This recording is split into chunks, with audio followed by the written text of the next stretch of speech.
Let's move on. Oh boy, let's talk about this. So this article was released by Fox News. It's an opinion piece by Liz Peek. It was released earlier today, 9 a.m. And I'm just reading the things at the top of this point. It's an attack piece against Marjorie Taylor Greene. It's an attack piece tearing her apart, saying that she is going to destroy the Republican Party if she delivers on the recall vote. That she does not understand what's at stake, and she is threatening Republican chances going into 2024, which I think is obvious. I think anybody can see that from the outside looking in. I mean, the Republicans went from Kevin McCarthy to a million different house elections for Kevin McCarthy. It broke the record since I think 1920, 1930 for the most House speakership races. Then he gets recalled anyway. Then they go through Tom Emmer, Steve Scalise, Jim Jordan. I think like all these different people are throwing their hats in the ring before eventually he gets to Mike Johnson, not because he's a veteran legislator, not because he has tons of experience, but because he's not hated by everyone because he hasn't been there long enough to get hated by everyone. And then since then, it has not been smooth sailing. We're in the most unproductive House session since the Great Depression. In fact, it might even become a record-setting unproductive House session.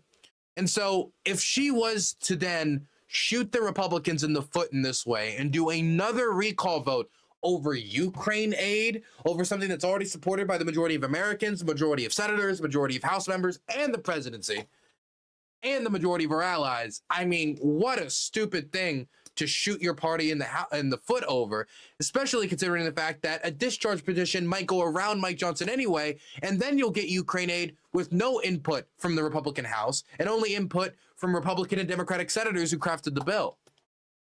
So it makes no legislative sense. If they were to go into more chaos as voters are asking if Republicans are responsible enough to govern, and then Marjorie Taylor Greene stands up and yells at the top of her lungs, no way, by calling for another recall vote that she just got Thomas Massie to sign on to as well, even if they haven't pulled the trigger on it. Yeah, it's dangerous for their party.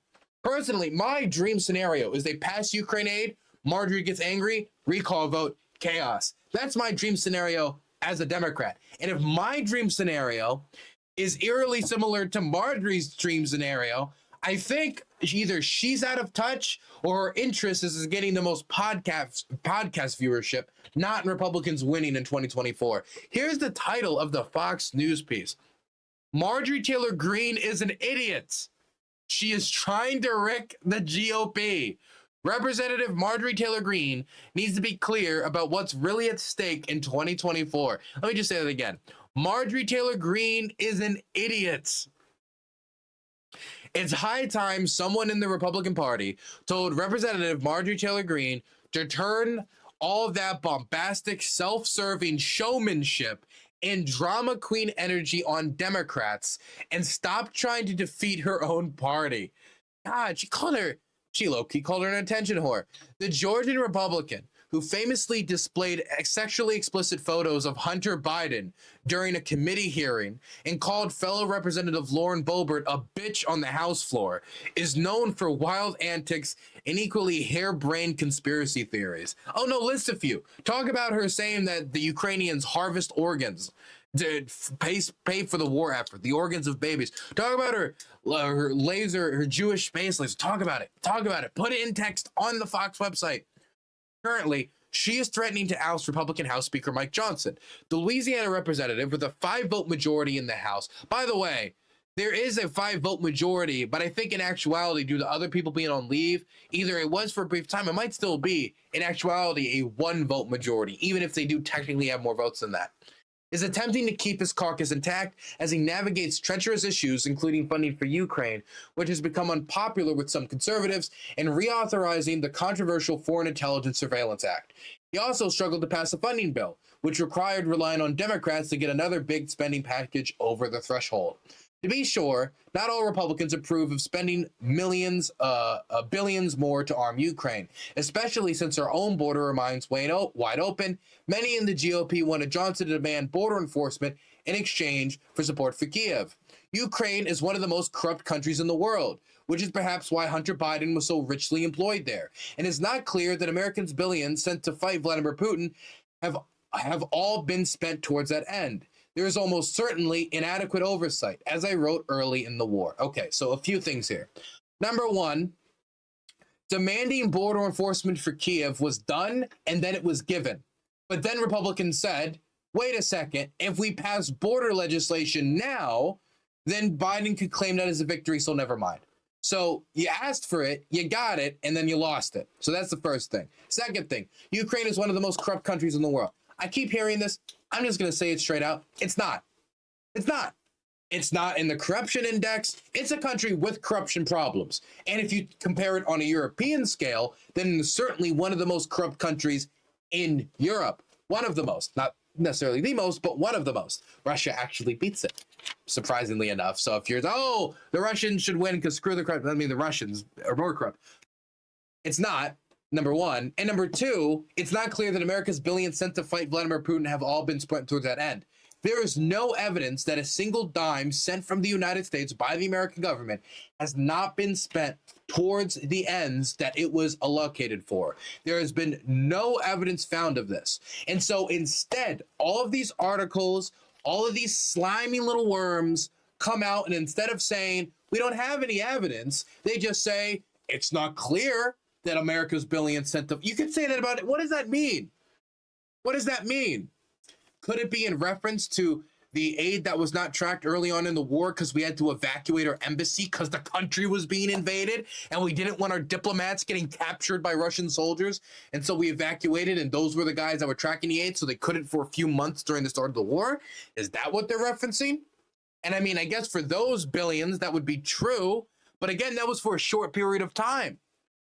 Like, what? Are they taking the shells that they desperately need and selling it to the cartels? Are they taking the tanks and selling it to the cartels? What is being talked about here? Again, there's no evidence. Not that it's not even impossible for me to think that corruption could never happen. I'm not saying that. I can point to the Kiev military, the Hostomel military administration. I can point to the military jacket scandal. But these were all done with Ukrainian funds, Ukrainian taxpayer dollars. There's been no evidence of American government funds being misused. So instead, it's just dancing and speculation. Moving forward. Nonetheless, countering Russian power, Russia's power-mad dictator is the right thing to do. Putin's ambitions will not stop at Ukraine. The next target may well be a NATO ally, which would put U.S. boots on the ground. Moldova would be the clearest suspect, and while people would say, well, Moldova is not in NATO, so it might be 2.5 million other people under the boot, but hey, at least it doesn't mean direct war with Russia. Not so fast. The Romanian parliament is quickly moving to expand its military capacity. I think they're going to be increasing their military budget by about 50%, getting more people into the armed forces, and are looking at legislation to make it so an attack on Moldova would be considered an attack on Romania. And Romania is a NATO country. And if Romania goes to war over Moldova, well, there's a decent chance that Europe might follow. And then NATO follows. Just something to consider. Though the war has taken a terrible toll on the valiant people of Ukraine, it has revealed Russia to be vulnerable.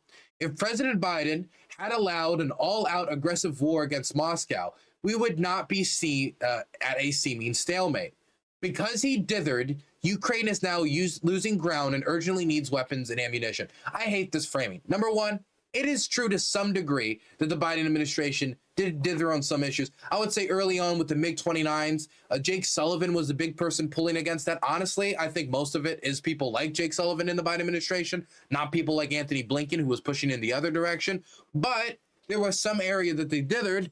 But if we look at the situation right now, Ukraine losing ground, the bill has been on the floor for like 6 months. We've been waiting for 6 months. The Ukrainians openly said that the ammunition shortage directly contributed to the loss of Avdiivka. We could have made the investments into American ammunition manufacturing 6 months ago. We could have passed this aid 6 months ago. The bill that Mike Johnson's putting forward now is not that different than the legislation we saw 6 months ago, except for the direct financing of the government has been turned into a loan. 7.8 billion is a loan. The rest of it's the same. The rest of it is essentially the same bill with a few new strings and whistles attached to it. If you do not address the fact that the Republican Party has played a major role in delaying and blocking and stopping aid to Ukraine, I cannot take you seriously when you critique the Biden administration. If somebody says, hey, the Republicans have failed on an entirely different level, they're not even taking this issue that seriously, they haven't taken that seriously, they've let the situation get worse and worse and worse, and then they move on to critique Biden and say Biden was wrong on the MiG-29s, Biden was wrong on this, the Biden administration should be maybe more open to interceptions of missiles that could enter NATO airspace into Poland, or it's in deep into Western Ukraine, or you're being like, hey, we need to send ATACMS much sooner, we should have sent it earlier, or oh my God, we could have crippled this, we could have crippled that. If that's your stance, then I respect it because it's consistent. But this just makes it seem partisan. This can be remedied. We need to provide the funding and push the White House to outline the path to victory. As to FISA, Republicans are wary of allowing warrantless surveillance, and rightly so. The law has been abused in the past and is most hated today for having enabled the surveillance of the Trump campaign by Hillary Clinton's apparatchiks. Nonetheless, it was not that long ago that the U.S., they probably felt so smart using that word. Nonetheless, it was not that long ago that the U.S. came under attack by Islamic terrorists. Given the millions who have entered the country illegally since Biden became president, hundreds of whom are on the terror watch list, it is imperative we up our vigilance against terrorism, not dumb it down. Is allowing warrantless inspections dumbing it down? That's what dumbing it down is? And also, we've had too many undocumented people. Warrantless searches should be allowed. I don't like this logic. This logic makes no sense to me. Mike, I think it maybe be like, we have an imminent Islamic terror threat. We need this for this period of time. Like, okay, maybe it'd be more convincing, but it's just undocumented migrants, warrantless searches. We got to do it. Mike Johnson opposed the FISA renewal in the past, asked why he changed his mind. He said that having received a classified briefing on the issue, he had changed his mind. I believe him.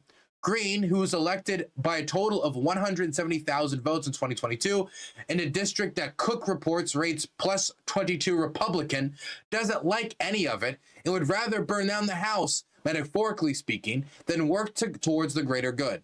The greater good, unless she and her fellow discontents in Congress have forgotten, is defeating Joe Biden in November. Our country is facing enormous challenges, many the results of wrong-headed and dangerous policies of the Biden White House. If Biden wins 4 more years in the Oval Office, we will be forced to travel even further down the road towards erratic and unreliable green energy. Oh no! Oh no, solar panels! Wind turbines! They might just stop working because they're so unreliable due to the wind shortage.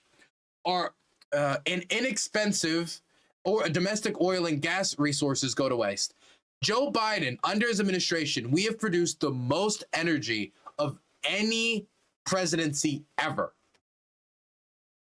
We are producing more oil, gas, and natural energy than every other country on the planet. He has doubled under his presidency, doubled the amount of LNG export terminals. And he put a pause on it because it might be to a fact that we're going to export so much that it might actually affect domestic prices. Joe Biden has not been a strong energy opponent of energy production. Oh my goodness, not at all. In fact, I would even go so far to be quite critical in certain areas of it. But I mean, it would be from a totally different angle. I think this article's off base when it comes to that. If Democrats win control of Congress, which Ms. Greene may well facilitate, they will likely, by the way, this is true. I just want to be blunt. If Greene actually goes with another recall vote, Democrats will put this chaos on the big screen, on every single ad going into 2024. Is this the type of chaos with Marjorie Taylor Greene, Whack Job Greene, QAnoner Greene, Moscow Marjorie leading the way? These are the people making decisions about the future of the Republican Party. Look at the chaos. They can't even have a speaker. This is the least productive congressional session in American history, which it will become if they go through this. It's already the most unproductive since the Great Depression. She would be giving Democrats a huge gift, a huge gift. If Democrats win control of Congress, which Ms. Greene may well facilitate, they will likely push through tax increases that will undermine investment and productivity. What they mean is we'll tax the rich, thereby depressing wage increases and open the door to even more wasteful spending. I do want to throw out there the Republicans were the ones that voted against the minimum wage bill. Anyway, we will see a further erosion of law enforcement. I think there's been an increase in investment in the law enforcement under the Biden administration. I don't even know how this is so baseless. And conceivably millions more people entering the country illegally.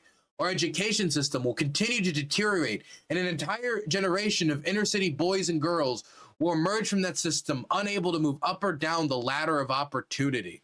Yes, because the Donald Trump education system was known for its deep educationalness. See, look, I said I just said a fake word. The Joe Biden education system's already destroying my mind. Democrats will push to empower unions, trampling the rights of those who choose not to join. Oh, get out of here. You mean they have an election and the majority of them vote for a union, so they have a union? Like what? And so they join, and so you have to join the union. If you're joining the job, the majority of workers have voted to join a union. That's how it's worked. I mean, that's not trampling on anyone's rights. You can choose not to join a union job. Wouldn't make any sense since union jobs on average give you higher benefits and pay, but I mean, you could choose not to if you really didn't want the union in your corner, and may attempt to pack the Supreme Court in order to ramrod through measures like widespread student loan forgiveness. Joe Biden is not going to pack the Supreme Court. He's not. He's given no indication that he would. And clean energy mandates, which the court in its wisdom has prevented. In short, there is much at stake. Last October, other GOP malcontents ejected Kevin McCarthy from the speakership of the House. It was not a smart or productive move. Several House Republicans have since resigned, disgusted by the rancor and self-aggrandizement of those who threw the chamber into convulsions. As a result, what had been a slim majority is now on life support, making governing that much more difficult. The ouster, Ken Buck resigned, others resigned. The ouster of the popular McCarthy, also popular to who? Okay, back up. Also torched the public's view of the GOP. In May 2023, registered voters were evenly split between approving and disapproving the Republican Party. Today, there is a 25-point gap, 61% disapproval, 36% approving. That will not help win elections. The internal squabbles of the party need to stop. If Marjorie Taylor Greene and others want to oppose aid to Ukraine or the FISA bill, they can vote against it. That's how democracy works. I don't know how this is such a key thing that people can't get around their mind.